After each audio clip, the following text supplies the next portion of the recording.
Seja bem-vindo ao canal Fatos Desconhecidos. Eu sou Ivan Lima e é sempre um prazer te receber por aqui. Você também é do tipo que definitivamente prefere a Coca do que a Pepsi?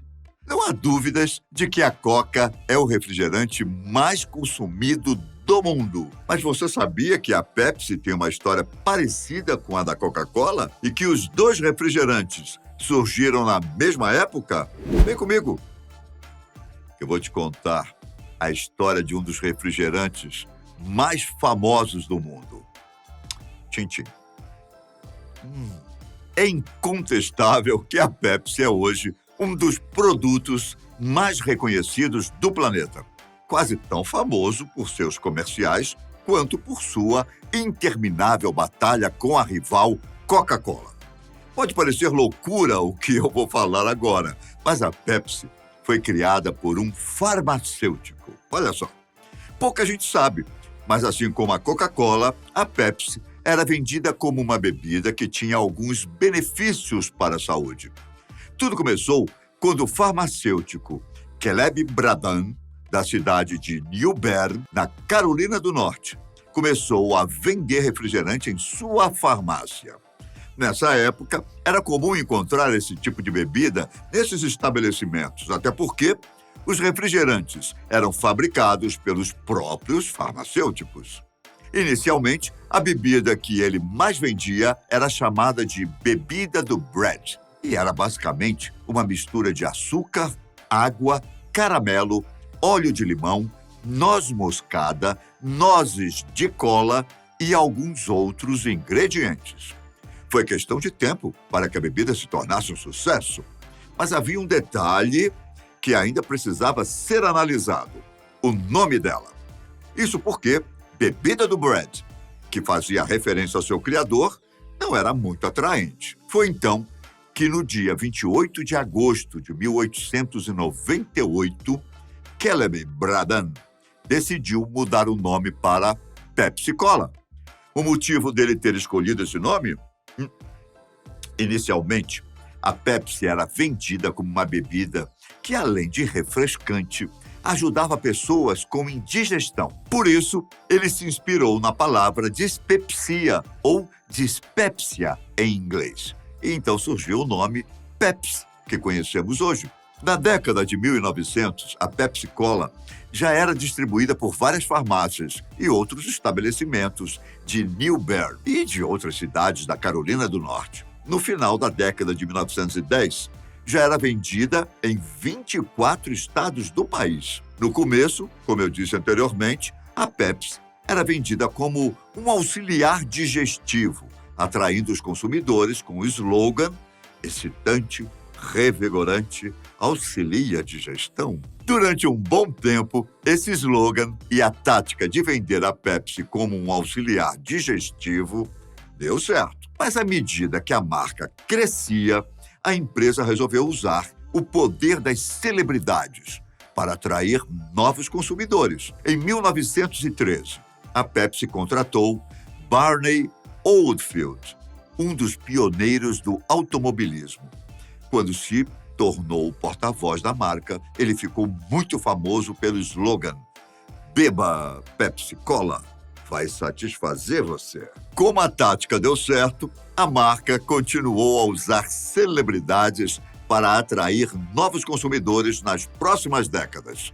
Só que o sucesso estrondoso da Pepsi quase chegou ao fim, por causa de um evento devastador. Imagina qual? A Primeira Guerra Mundial. Você deve estar pensando que Caleb Bradan foi convocado para lutar na guerra ou algo do tipo. Bom, não foi isso que aconteceu. Na verdade, Bradan tentou se aproveitar da inflação da época. O fato é que o dono da Pepsi apostou na alta dos preços do açúcar durante a Primeira Guerra Mundial, acreditando que os preços continuariam a subir. Só que o que aconteceu foi exatamente o contrário. O preço do açúcar caiu, deixando a Pepsi com um estoque de açúcar superfaturado. As consequências dessa aposta foi a falência da empresa no ano de 1923. Vários investidores tentaram recuperar a Pepsi Cola, mas todos eles falharam. Foi então que, em 1931, Charles Gulf, um empresário norte-americano e dono da Loft Can Company, comprou a Pepsi Cola. Ele fez o possível e impossível para tentar salvar a marca. Nessa época, os Estados Unidos tentavam se recuperar da Grande Depressão, uma terrível crise econômica que começou em 1929. Em certo momento, a empresa de Charles Gulf chegou a oferecer a Pepsi a executivos da Coca-Cola, mas eles se recusaram até mesmo a fazer uma oferta. Sem muito o que fazer, Charles Gulf reformulou a bebida e começou a vendê-la pela metade do preço que a Coca-Cola oferecia. A Pepsi não quis cometer o mesmo erro do passado. E com a chegada da Segunda Guerra Mundial, a empresa garantiu um suprimento confiável de açúcar. Durante o conflito, a bebida se tornou familiar para as tropas norte-americanas e os anos após a guerra foram generosos com a Pepsi.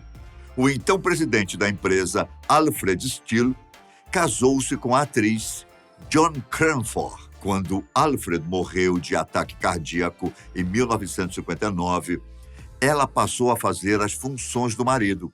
A atriz hollywoodiana, fantástica por sinal, também era uma empresária brilhante. E quando assumiu a posição do falecido marido na Pepsi, ela não era apenas uma figura famosa.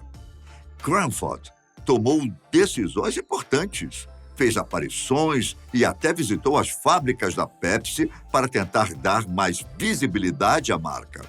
No começo da década de 1960, empresas como a Pepsi estavam de olho nos Baby Boomers. Para quem não sabe, um Baby Boomer é uma pessoa nascida entre 1946 e 1964 na Europa, Estados Unidos, Canadá ou Austrália. Depois da Segunda Guerra Mundial, esses países tiveram um enorme aumento de natalidade, que ficou conhecido como Baby Boom. Com isso, a Pepsi começou a fazer anúncios apelativos para os jovens, denominados Geração Pepsi. Na década de 60, surgiu o primeiro refrigerante dietético da Pepsi, também direcionado para os jovens. Se antes a marca parecia estar falida, na década de 70, a Pepsi estava voando alto. Ainda nos anos 60, a empresa comprou outras grandes duas marcas, que se fundiram e formaram uma só. A marca Pepsi estava crescendo de forma assustadora. Por volta de 1970, ela chegou a ameaçar substituir a Coca-Cola como a principal marca de refrigerante nos Estados Unidos. Ao longo da década de 70 e 80, a Pepsi continuou fazendo anúncios direcionados para a tal Geração Pepsi. Em 1984, a marca contratou Michael Jackson para ser seu porta-voz. Os comerciais de TV fizeram tanto sucesso que a Pepsi contratou vários músicos e celebridades, como a cantora Tina Turner e o jogador de futebol americano Joe Montana. A Pepsi conseguiu se consolidar tão bem no mercado que, em 1985, a Coca-Cola anunciou que estava mudando a sua fórmula.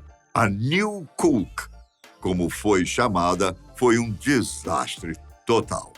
Tempos depois, a empresa teve que voltar atrás para a sua fórmula clássica. Apesar da rivalidade entre as duas marcas, por incrível que pareça, a Pepsi ajudou a salvar a Coca-Cola no que parece um caso de filme de investigação. Em 2006, depois de décadas de rivalidade, a Pepsi teve a chance de colocar as mãos na fórmula secreta da Coca-Cola. Porém, a marca teve a consciência de fazer o que era certo. O caso envolveu Roya Williams, que durante muito tempo teve um cargo importante dentro da Coca-Cola. Ela ofereceu entregar a fórmula à Pepsi por cerca de $1,5 milhão. A Pepsi não aceitou a proposta e levou o caso para o FBI. As autoridades norte-americanas, juntamente com a ajuda da Coca-Cola e da Pepsi, montaram uma operação policial que terminou com a prisão da mulher e de seus comparsas. Segundo uma pessoa do alto escalão da Pepsi, a concorrência às vezes pode ser acirrada, mas também deve ser justa e leal. Hoje em dia, a Pepsi, assim como sua concorrente, conseguiu diversificar os seus produtos. Além do clássico refrigerante, a empresa também tem produtos da marca Elma Chips, Gatorade, Quero Coco, H2O, Mabel, Toddy e por aí vai. Tudo isso graças a uma mistura experimental feita em uma farmácia em algum lugar da cidade de New Bern. O que era para ser apenas um auxiliar para a digestão se tornou uma das marcas mais famosas do mundo. Essa foi a história da Pepsi. Eu fico por aqui, mas nos vemos em breve no canal da Fatos Desconhecidos. Vai uma Pepsi aí? Não?